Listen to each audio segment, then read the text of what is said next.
Alright, just a quick vlog today, Wednesday morning. Here I am bombing along on Zwift yet again. Did this one last night.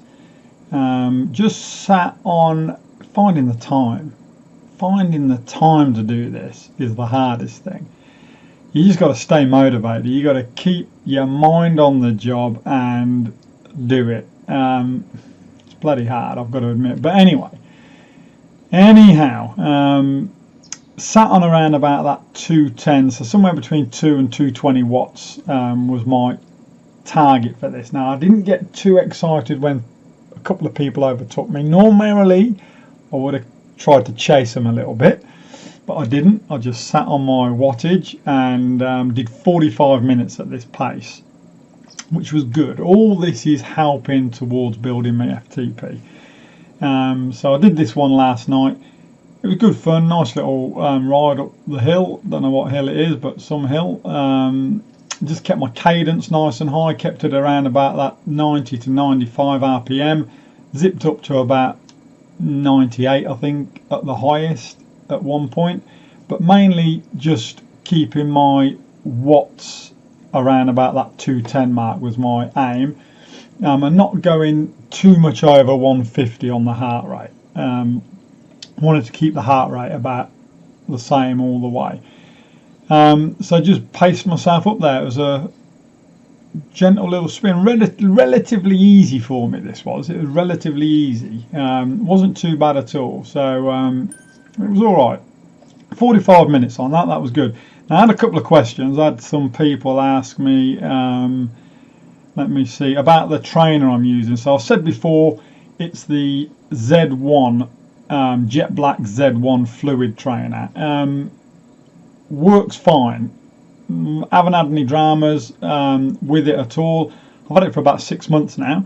No dramas at all. Now, someone else did say as well, when I get some spare cash, I should invest in the Wahoo Kicker.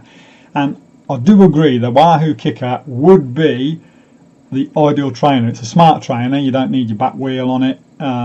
So no problems with tyres, but because I've only just bought this one, although it wasn't a very expensive trainer, it was only a couple of $100. I think the Wahoo's about 1,600.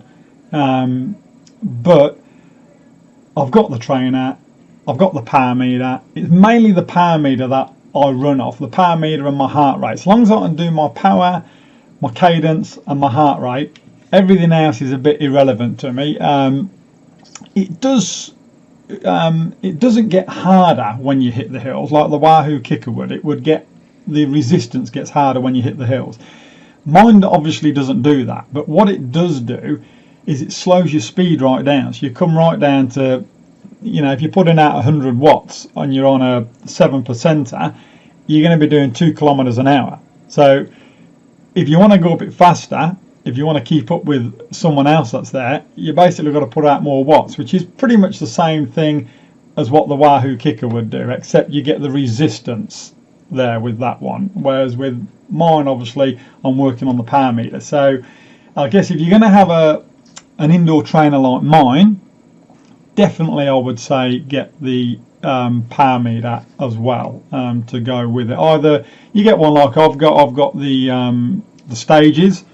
Had it for years now, it all runs fine, or you can get the ones in the hubs, you know, or you can get the pedal ones. There's all different ones. Get whichever one you want, as long as it's a power meter and you calibrate it often enough, you know, by setting it back to 0 on your iPhone app. Shouldn't have any dramas. So there are those two questions. I think that was it on the trainers. There was another one, I think, somewhere, but I can't find it.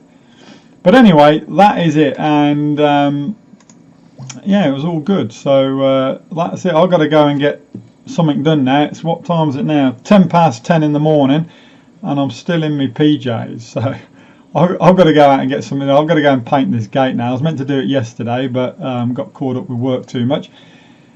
In and out the accountants, all that sort of stuff again. Can't stand this time of year. All that accountant rubbish does my head in. But anyway, here I am again. Bombing up there, look, see, just holding that wattage, doing it like this, getting some watts. This is the beauty of a power meter, by sitting on your watts and following those watts, whatever it may be, 210 is what my target was, you get into a rhythm. It helps to get your body into a rhythm, get your cardiovascular into a rhythm, into holding those watts. And don't forget, I did this for 45 minutes. You know, so it gets your cardiovascular used to doing this. Running at that high cadence, it gets your leg muscles used to running and spinning round at that 95 RPM. It's all good training. So well and truly, this sort of stuff's well and truly worth it. And you just got to not get too excited when people pass you. If you decided you're jumping on to do something like this and it's a training session, that's what you're going to do. That's what you got to stick at. Or else then it all gets messy and you start to do different things. So get your targets and stick to them. So anyway, that's about it for this one. I'm going to go and start painting my gate now and get into some clothes and get the day started. It's a bit of a late one for me. Anyway, you got any questions or comments, you can stick them down below.